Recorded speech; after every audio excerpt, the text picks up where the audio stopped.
ನಮಸ್ಕಾರ. ರಿವ್ಯೂ ಚಾನಲ್ಗೆ ಸ್ವಾಗತ. ನಾನು ಸೌಖ್ಯ ಗಾಂವ್ಕರ್.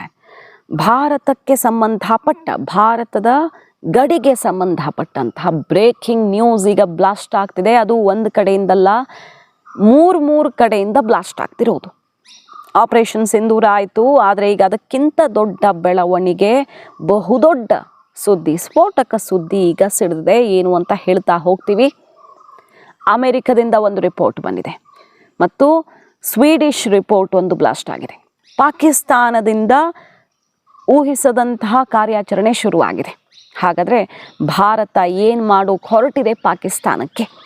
ಡೀಟೇಲ್ಸ್ ನೋಡ್ತಾ ಹೋಗೋಣ. ಮಿಸ್ ಮಾಡಿದೆ ನಮ್ಮ ಚಾನಲ್ನ ಸಬ್ಸ್ಕ್ರೈಬ್ ಮಾಡಿ, ನಿಮ್ಮ ಅಭಿಪ್ರಾಯ ಕಮೆಂಟ್ ಮಾಡಿ ತಿಳಿಸಿ. ಎಸ್ ವೀಕ್ಷಕರೇ, ನೋಡಿ, ಈಗ ಸ್ವೀಡಿಷ್ ಡಿಫೆನ್ಸ್ ಎಕ್ಸ್ಪರ್ಟ್ ಒಂದು ಭಯಂಕರ ವಿಷಯವನ್ನು ಸಿಡಿಸಿದ್ದಾರೆ.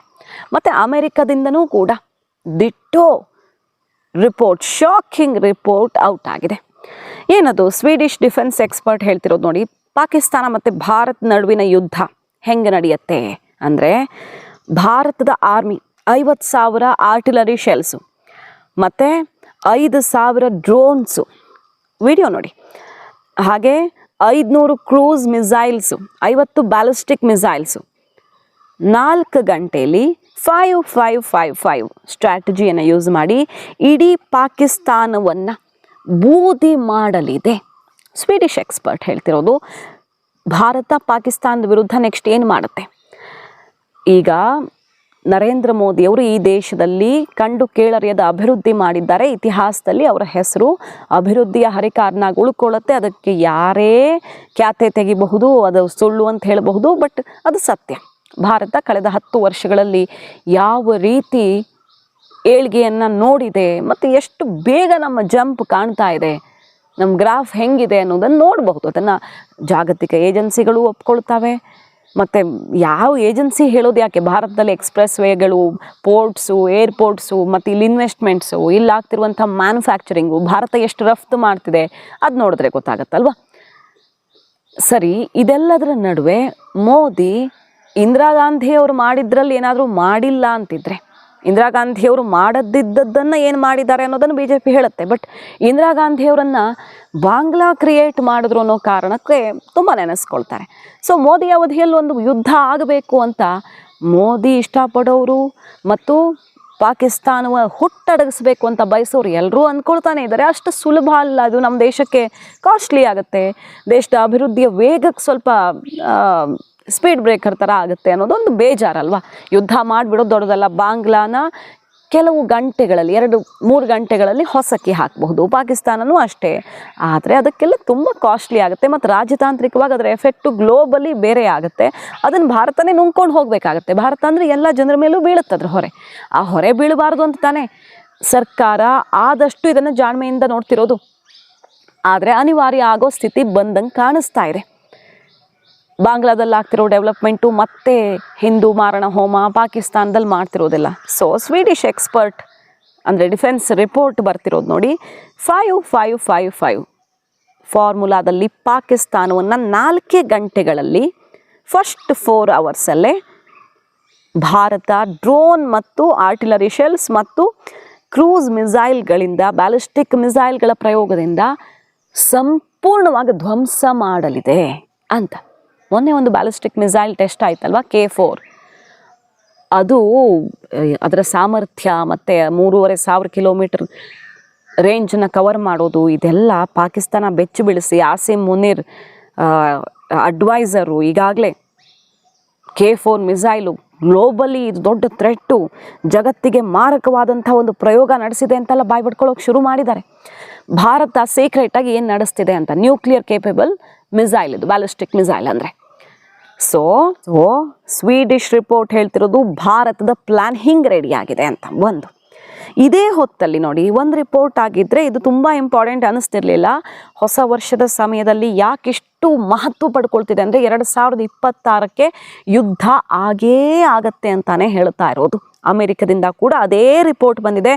ಅಮೆರಿಕದ ಎಕ್ಸ್ಪರ್ಟ್ ಕಮಿಟಿ, ಅತ್ಯಂತ ಮೇಲಿನ ಅಧಿಕಾರಿಗಳ ಕಮಿಟಿ CFR ವರದಿಯಲ್ಲಿ ಇದನ್ನೇ ಉಲ್ಲೇಖ ಮಾಡಿದ್ದಾರೆ. 2026 ಶುರು ಆಗ್ತಿದೆಯಲ್ವಾ. ಸಶಸ್ತ್ರ ಸಂಘರ್ಷ ಪಾಕಿಸ್ತಾನ ಮತ್ತು ಭಾರತ ನಡುವೆ ಒಂದು ದೊಡ್ಡ ಯುದ್ಧ ಆಗತ್ತೆ ಅನ್ನುವಂಥ ರಿಪೋರ್ಟನ್ನು ಸೇರಿಸಿದೆ ಅಮೆರಿಕದ ಚಿಂತಕರ ಚಾವಡಿ ಅಂದರೆ ಅಷ್ಟು ಎಕ್ಸ್ಪರ್ಟ್ ಕಮಿಟಿ ಅದು. ಭಯೋತ್ಪಾದನಾ ಚಟುವಟಿಕೆ ಕಾರಣದಿಂದಾಗೇ ಭಾರತ ಮತ್ತು ಪಾಕಿಸ್ತಾನ ನಡುವೆ ದೊಡ್ಡ ಯುದ್ಧ ನಡೆಯೋದಿದೆ.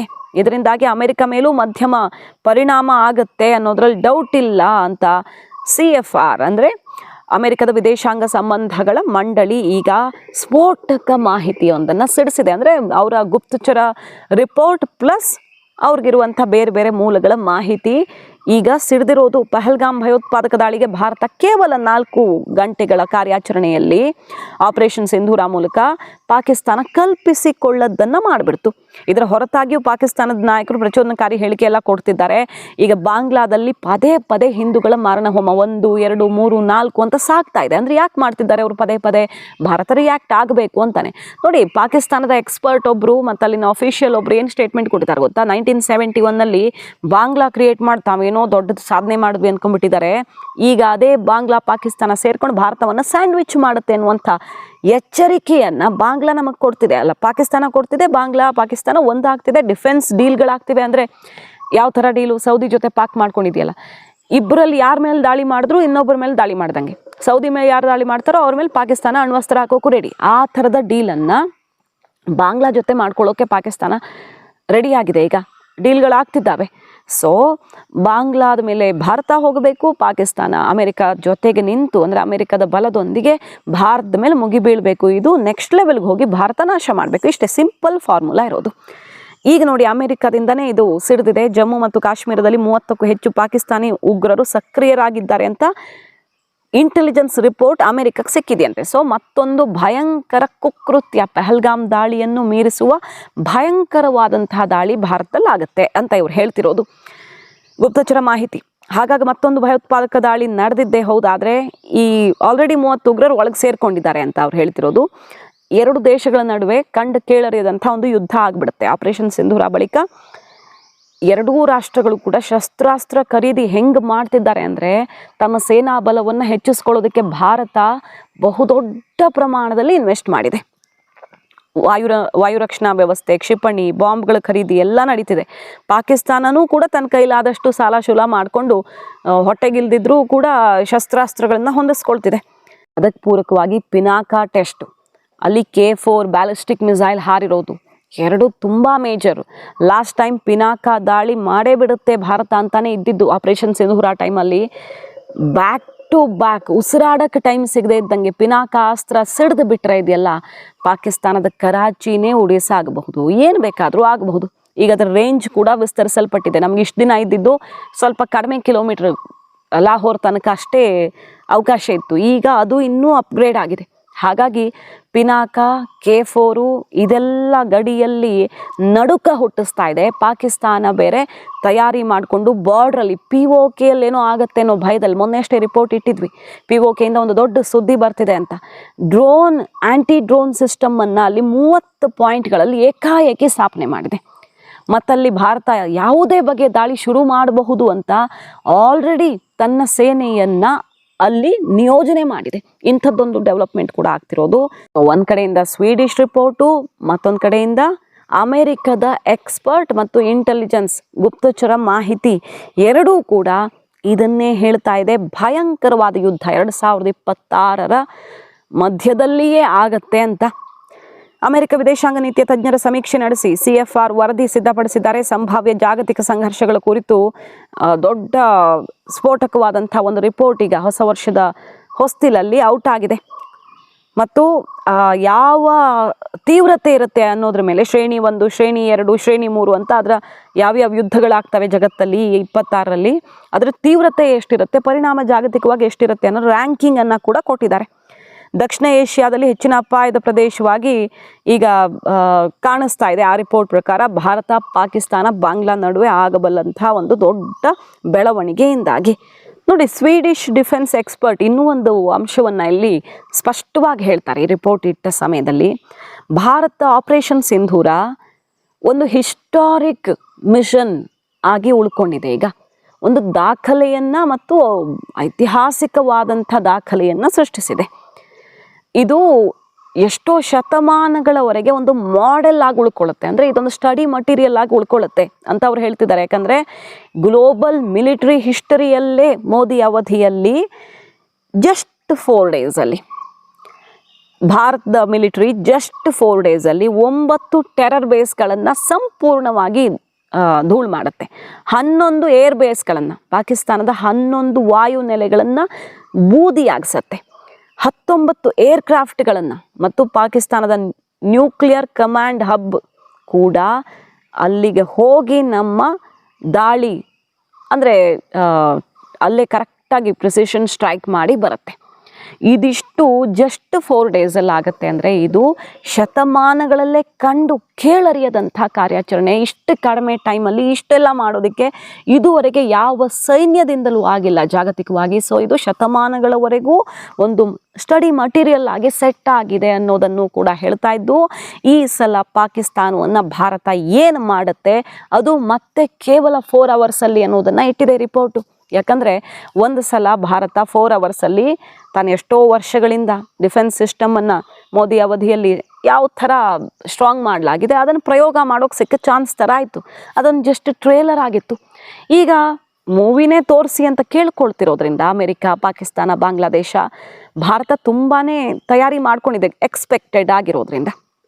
ಸೊ ಮೋದಿ ಸರ್ಕಾರಕ್ಕಿರೋ ಟೆನ್ಷನ್ ಏನು, ಯುದ್ಧ ಮಾಡಿಬಿಡಬಹುದು.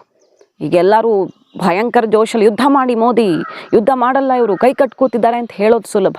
ಆರಂಭದಲ್ಲೇ ಹೇಳಿದಾಗೆ ಭಾರತ ಆರ್ಥಿಕತೆ ನಿಭಾಯಿಸಬೇಕಲ್ಲ. ಸೊ ಈ ಯುದ್ಧ ನಡೆದಿದ್ದೇ ಹೌದಾದರೆ ತುಂಬ ಕಡಿಮೆ ದಿನಗಳಲ್ಲಿ 1 ವಾರದ ಒಳಗಡೆ ಮುಗಿಬೇಕು, ಹಂಗೆ ಮಾಡಬೇಕು ಭಾರತ. ಮತ್ತು ಆ ಕಡೆ ಶತ್ರು ಅಸ್ತ್ರ ಎತ್ತದಂತೆ ಬೆನ್ನು ಮೂಳೆ ಮುರಿಬೇಕು. ಆವಾಗ ಭಾರತದ ಆರ್ಥಿಕತೆಗಾಗಲಿ ಇಲ್ಲಿನ ಇನ್ವೆಸ್ಟ್ಮೆಂಟು ಮತ್ತೊಂದು ಎತ್ತೋದಕ್ಕೆ ಟೆಂಪ್ರರಿ ಒಂದು ಸಮಸ್ಯೆ ಆಗುತ್ತೆ. ಬಿಟ್ಟರೆ ಇದು ದೊಡ್ಡ ದೀರ್ಘಕಾಲಿಕ ಶಾಶ್ವತವಾದ ಸಮಸ್ಯೆ ಆಗಿ ಪರಿಣಮಿಸಲ್ಲ. ಹಂಗೆ ಮಾಡೋಕ್ಕೆ ಭಾರತ ಮಿಲಿಟರಿ ಮಿಂಚಿನ ವೇಗದಲ್ಲಿ ಮುಗಿಸ್ಬಿಡೋದಕ್ಕೆ ಭಾರತ ಮಿಲಿಟರಿ ಸಜ್ಜಾಗಿದೆ. ಯಾಕಿನ್ನೂ ಹೊಡಿತಿಲ್ಲ ಬಾಂಗ್ಲಾವನ್ನು? ಹಿಂದೂಗಳ ಹತ್ಯೆ ಆಗ್ತಿದೆ, ಹೌದು ಆಗ್ತಾ ಇದೆ, ಎಲ್ರಿಗೂ ಹಾಗೆ ಕುದೀತಾ ಇದೆ. ಆದರೆ ಏನು ಮಾಡೋಣ, ಮಾಡಿದ್ರೆ ಕಣ್ಣು ಮಿಟಕಿಸೋದ್ರೊಳಗೆ ಎಲ್ಲ ಮುಗಿಬೇಕು. ಭಾರತ ಬರೀ ಮೈಗೊಡವುಕೊಂಡು ಮತ್ತೆ ತನ್ನ ಕೆಲಸಕ್ಕೆ ವಾಪಸ್ಸಾಗಬೇಕು. ನಮ್ಮ ಸ್ಪೀಡ್ ಬ್ರೇಕರ್ ಆಗಬಾರ್ದು. ನಮ್ಮ ಆರ್ಥಿಕತೆಯನ್ನು ಡಿಸ್ಟರ್ಬ್ ಮಾಡೋಕೆ ಬಂದಾಗ ಅವ್ರ ಉದ್ದೇಶವನ್ನು ನಾವು ಯಶಸ್ವಿಗೊಳಿಸ್ಬೇಕಾ? ಅಷ್ಟೇ ಭಾರತದ್ದಿರೋದು ಲೆಕ್ಕಾಚಾರ.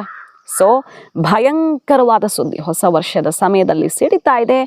ಯಾವುದೇ ಕ್ಷಣದಲ್ಲಿ ಎಸ್ಕಲೇಟ್ ಆಗಬಹುದು. ಮಾಹಿತಿ ಇಷ್ಟ ಆಗಿದ್ರೆ ಮಿಸ್ ಮಾಡದೆ ನಮ್ಮ ಚಾನಲ್ನ ಸಬ್ಸ್ಕ್ರೈಬ್ ಮಾಡಿ. ನಿಮ್ಮ ಅಭಿಪ್ರಾಯ ಕಮೆಂಟ್ ಮಾಡಿ ತಿಳಿಸಿ. Thank you.